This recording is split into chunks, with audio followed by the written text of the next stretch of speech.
and a half into having our solar up and going, and can also imagine that some of these misunderstandings or myths are based on people's lack of knowledge and people's environment where they live and what they've been fed by the TV, and pretty much that's it for most people. Most people don't have solar and don't have experience with it. But the first misunderstanding or myth is that you're not going to charge on cloudy days. That's false. Right now we are in monsoon season and it is extremely cloudy out. Rains are off and on, and we started off this morning with about 50% charge, and within about 2 hours we're already past 75%. Some of the other misunderstandings or myths would be that you can't run heavy appliances. You have to have like solar refrigerators. That's something that I see a lot that they do. People say that you can't have a normal refrigerator.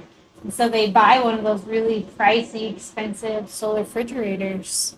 But I also think a lot of that has to do with a normal refrigerator isn't meant to shut on and off every day. Where a lot of people who live off grid, if they have a small solar system, they lose power every night. And then, they have enough batteries to get them through till midnight, 1, whatever, just enough. And then during the day, they rely on all that incoming amperage to power their equipment. So I could see how some refrigerators and some freezers couldn't. But if you have a sufficient solar, then, and your power never shuts off or rarely shuts off, then you shouldn't have a problem. We run a Samsung side-by-side with the bottom freezer, and both of our washer and dryer are normal Kenmore, what do they call them, front loaders. And Our deep freezer? our deep freezer back there is... 7 cubic foot? No, it's huge. Oh. It's like, I don't know. It's a big one. It's like 7 feet long. That's what I was thinking. We run welders and all wood shop tools. You could fire any motor. That's a big thing, is that they say that these inverters, they say high frequency inverters cannot power motors, but the technology's changed over the past probably 10 years. And when we first got this, I was thinking that we needed to get the low frequency inverter. So low frequency inverters have a massive iron core transformer in them. They're very heavy, very bulky, and cost a lot more. But there's a there's a current misunderstanding that high frequency inverters don't use an iron core transformer. They basically use electronics to. So it says that high frequency inverters use inversion method. They're typically less expensive. They have a smaller footprint, and I think that means like a physical size. They're smaller. They say that high frequency inverters have twice the amount of components, so that could lead to twice the amount of failure, twice the possibility of failure. But they also say that a lot of high frequency inverters cannot run powerful motors. And we run, I think our biggest is about a 6-horse motor off of single phase 6-horse. And we also run our air compressor, even though it's rare that we do that, which is a 5-horse 2-stage. And it runs perfectly fine on these inverters. We have no problem running table saws, routers, pretty much everything. Sanders. Never had a failure. We're about 2 years in on running these with no failures. The number one is solar only works when it's sunny. I still need power when it's raining. Number two, solar panels are not efficient enough. Well, I'd say if they're not efficient enough, you just get more. And solar has dropped in price significantly over the past 10 to 20 years. And every year it gets cheaper and cheaper. I see the panels that we have, we paid $100 per panel, and I see them now for about 60 a panel. So that's not a terrible, I mean, that's a good price drop. Where it used to be $1 a watt. So these 255 watt panels, at one time you could have paid $255 per panel. And I know this because we had some panels that they were 80 watt panels, and they were $80 per panel. And I don't even know if those exist anymore as far as home panels. They all seem to be 200, 250 and higher. I've seen up to 500 watt panels. Myth number 3 is solar is too expensive. Now, you could say that is the expense to build and operate and maintain the system. You could also say that comparatively to a $500 a month solar bill or a power bill, say compared to your power bill, our power bill on average was about $400 a month, and summertimes it was higher, like $500, $600, and we paid about $25,000 for our system. So if our system lasts 6 years, then we're roughly about paid off with it. But I think more for us is it got to the point where we lived where they shut our power off because it was windy. 10 times a year. Yeah, it was windy, and PG&E had apparently started fires in California, and not on purpose, of course, but they had bad equipment, that sort of thing. So anytime it was windy, they shut off your power. And then we'd be without power for a week, and then they'd have to come out with helicopters and check the lines and make sure everything was okay before they turned back on the power. But through the summertime, I mean, it was at least once a month. It fried our refrigerator. Our freezer. And our freezer. We lost food. And at that time, we didn't have solar or any of those things. So, and our generator, we were constantly running a little generator for our fridge and freezer. And we couldn't run our well pump. Our generator didn't accommodate that.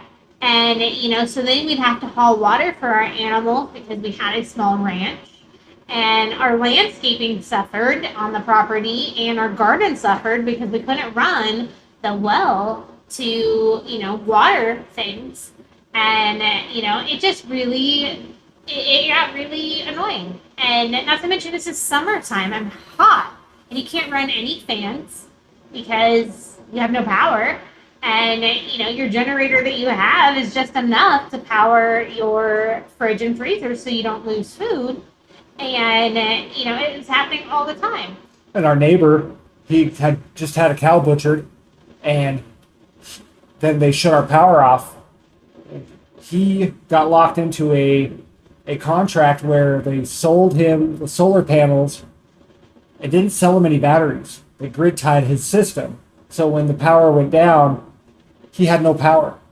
He had to go out and buy a generator to power his freezer that had 450, 500 pounds of beef in it.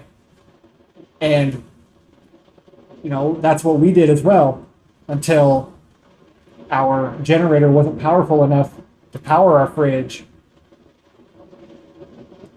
And, the thing is, too, is that, during that time, they were shutting off whole grids. So, I don't know how many miles that was. Like 60,000 people at a time. Yeah, and so you couldn't even go get a generator if you wanted to get one. Right, that was another issue. Everybody was sold out. When the pallets would come in, people would be in line for days to get those generators.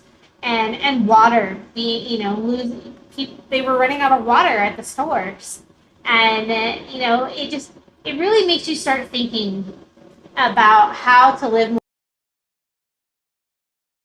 more self-sustainable, because you're relying on this power company for so many things, and then you're relying on everybody else. You're relying on the store to get you water, You're relying on the store to have the things that you need. Generators. You know, we saw during Blankets. like people didn't have toilet paper besides, you know, their 6 rolls that they buy in a pack, and everybody's running down to get it, and none of the stores have any toilet paper. You know, those are things that we should be thinking about in the future, now. You know, how can you have those things stocked up so that you have what you need and not be relying on other things? Oh, yeah. More myths. I was say we need to figure out how to make our own toilet paper, because that's something that not many people can do. Solar installations do not have warranties. Well, this goes back to that understanding and lack of. We don't have any warranty on any of this. I don't expect these inverters. These inverters have supposedly had a 2-year warranty. I never expected. I knew that if we blew them out, we're on our own. Same with the panels. They have a 25-year warranty. But good luck trying to claim your warranty on that. You have to have the brains and the skills to be able to fix your problems yourself. You have to be able to set your system up and know what you're dealing with. If you have contractor Schmo setting your system up and he goes out of business in a year because, you know, all of it is cutthroat. Doesn't matter. Yeah, I see so many new everything, new shops, new solar installers, new auto dealers, new car manufacturers popping up in and out all the time, across the board. New handyman men, new contractors, and people going out of business. That is like the capitalist way it is. It's that you typically don't survive very long when you're having to pay taxes, fees, insurance, workman's comps, all kinds of other things. But when you do this stuff yourself, then when it comes time that you have to go buy a new system or repair your system, when it comes time that you have to repair your system, typically you know what's going on. You know what you're going to need to buy. Solar panel performance guarantee. So there is something called degeneration. And that's like over a 25-year span, they say that your solar panels are going to lose like 20% of its power. So, you know, if you have a 100-watt panel, you're going to lose 20 watts out of that panel over a 20-year period in like a 2% per year decline or degeneration. And you just simply have to know that and size your system appropriately so that you can handle that. So you can take that 10 years from now when your panels start degenerating, you won't notice it. And you shouldn't let that stop you from going solar either, because everything degenerates. Your car degenerates. Your everything. And we need to get into that mindset of, you know, using the things that we have and not being afraid to try new things because something might degenerate, and what everything does. Right. I figured that if we lost all this right now, you know, we don't have the money to be able to just up and replace it. So you have to be able to live without all of this. And that's not going to be easy, but it's doable. For a lot of people, that's not even doable. It's not even in their concept. They couldn't imagine, you know, washing clothes by hand, say, or hand pumping a well. Using a hand pump instead of it just coming right out of your tap. What was the other one that I just saw? Solar systems require a lot of maintenance. That's subjective. You know, if you have professional understanding and apply your professional skills to things, it's almost no maintenance. We haven't touched this system in a year. You know, we did at the very beginning have an issue where while we were waiting for our big breakers to come in, I used some car audio stuff. And, you know, we saw a little bit of problem from that, but it shut our system down for an hour while we repaired it. And then another thing we had is we had an arc fault. Basically, two wires that kept wanting to touch. And we found it, fixed the problem. But, if you do everything with a professional understanding, shrink wrap, solder, right the proper wire sizes and gauges, you're not going to have a problem. All these systems are incredibly advanced compared to what they were 10, 20 years ago. And they're pretty well self-sustaining. They throw alarms at you that you got to open up a book and you read the trouble codes, and you can pretty much diagnose anything on these systems. And they typically, if something isn't right, it bugs you. If something isn't right to me, it bugs me to the point where either I go fix it or it'll blow out and I know exactly what happened. It's because of this component, something that I did wrong or something. But also that does come with understanding and skill and knowledge.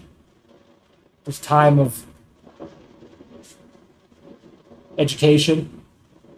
It's a big part of it. Not public education. Unless you consider YouTube education, public education. Probably the biggest public educator. Building your own solar definitely isn't easy. But if you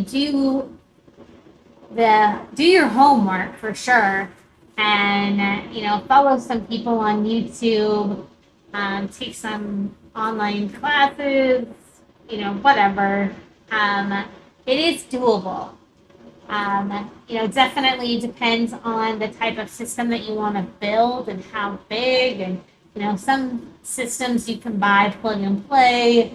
There's still some work that needs to be done with it, but, or if you're hiring a professional. A lot of people do hire professionals, and, that's fine. But if you can do it yourself, that's even better because you'll save a lot more money. Right, and you're not relying on somebody to come out to your place in 3 days, 5 days a week, or having to pay them a after hours charge or after hours fee. And if you live in an off-grid area, you can always find your neighbors. See if they'd be interested in helping you out and paying them money, and that there's always somebody out there that is willing to come teach you, show you how to do it. There's somebody out there. So another one is solar homes will have power during a grid outage. And they say that this is a myth. And it is because most systems are grid tied. In the city. In the cities. And you do not want to get yourself tied into one of those contracts or leases or purchases where you don't have batteries. That's a big issue. I could see that. I could see a lot of people because lack of knowledge. You don't understand something and you just want it because that's what's the newest thing on TV and because your neighbor got it and you just think you have to keep up with him. You go and get it and then realize when the power goes out that you have no power either because you're feeding back into the system and you're not storing any of that amperage. I've seen one particular neighbor who had no idea. He had no idea. He didn't realize that he wasn't. Once he signed the contract, they said, "Oh yeah, for another $40,000, we can get you some batteries." And his system was what? $100,000. Yeah, $100,000. Said he paid $100,000. And it was only maybe half our system. Right. And there was no batteries. Right. He paid for labor. It's pretty much what he paid for. He paid for guys to come out there and set it up in 2 days. For a whole group of guys to come out. And that gets expensive. And then it took 6 months for them to come out and put in the new transformer. Right, so they couldn't run it until So it PG&E. just sat there for 6 months, and he still had to pay for those solar panels every single month, and that were useless. And unfortunately, that is a lot of the city solar. I'm sure you can probably get some batteries, but you have to pay attention to your contracts and make sure. And then you would have to go through that company so that they could properly hook your system up if it's allowable, because those are AC powered panels. So the power that they bring in, they convert from DC to AC in the little box back behind each panel, and then that runs up to the power lines. So you can't just connect.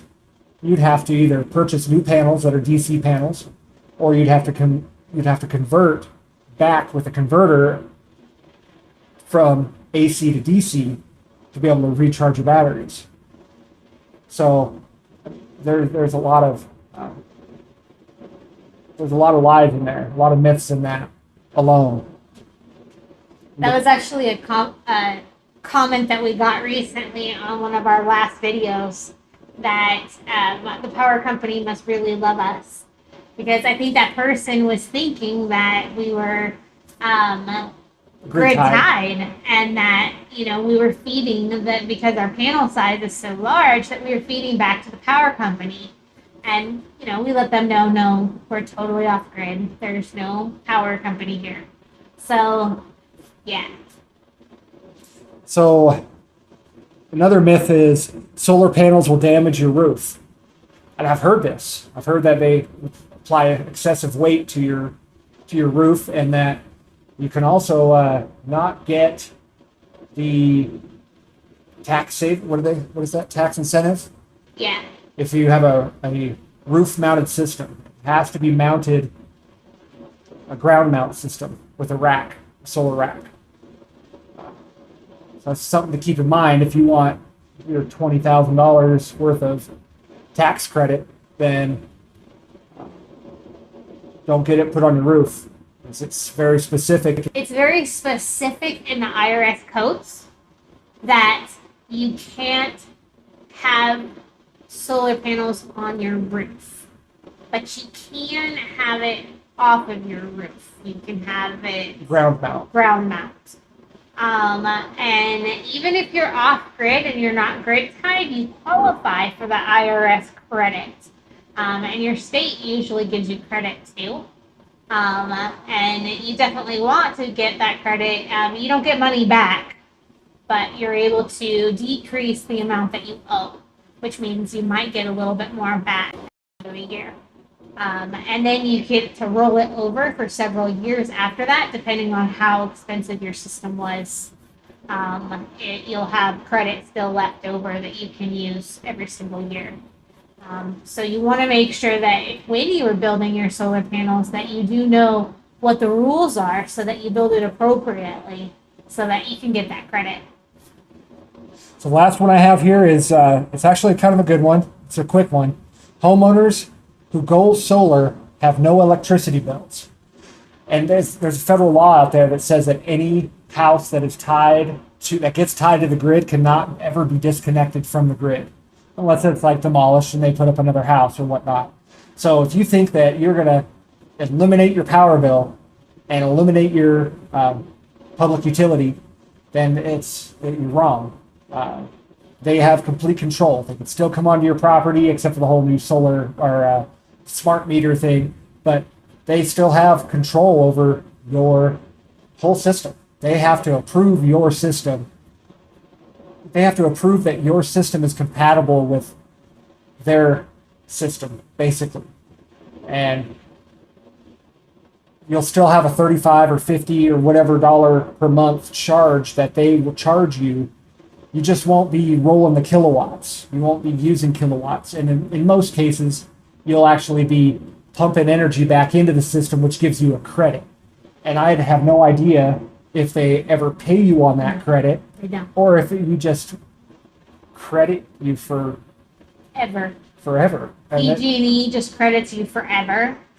And so they never ever pay you back. We had some friends that worked for a solar company, and yeah, they said that's how that worked.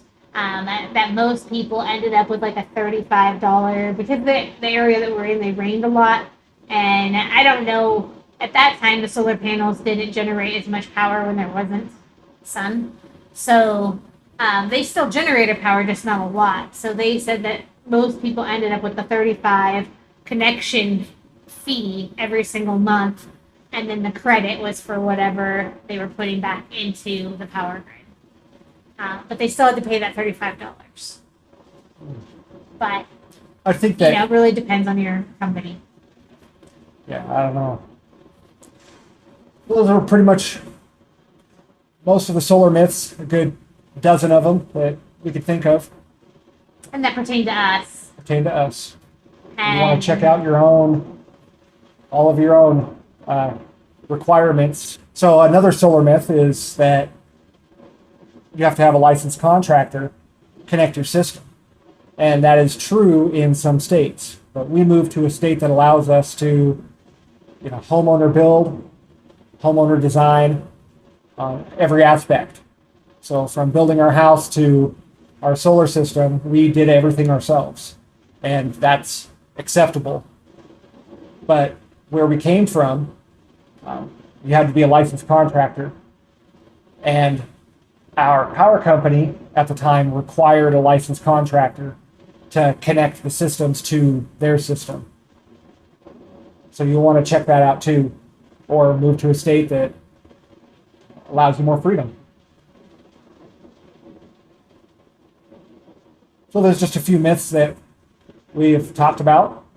Hopefully this can help you in your decision getting a solar setup, getting your solar system, and realizing that the main thing is that if you're going to do it in the city or in any even largely populated rural area or state, that you check your laws, make sure that you can do it yourself, make sure you get batteries. if you don't do it yourself, if you end up going with a solar company, make sure you're checking that contract. Yeah. Make sure you have those batteries. Definitely wouldn't recommend going with the system without batteries. Right. And That's a big thing. for the ways that we already talked about earlier.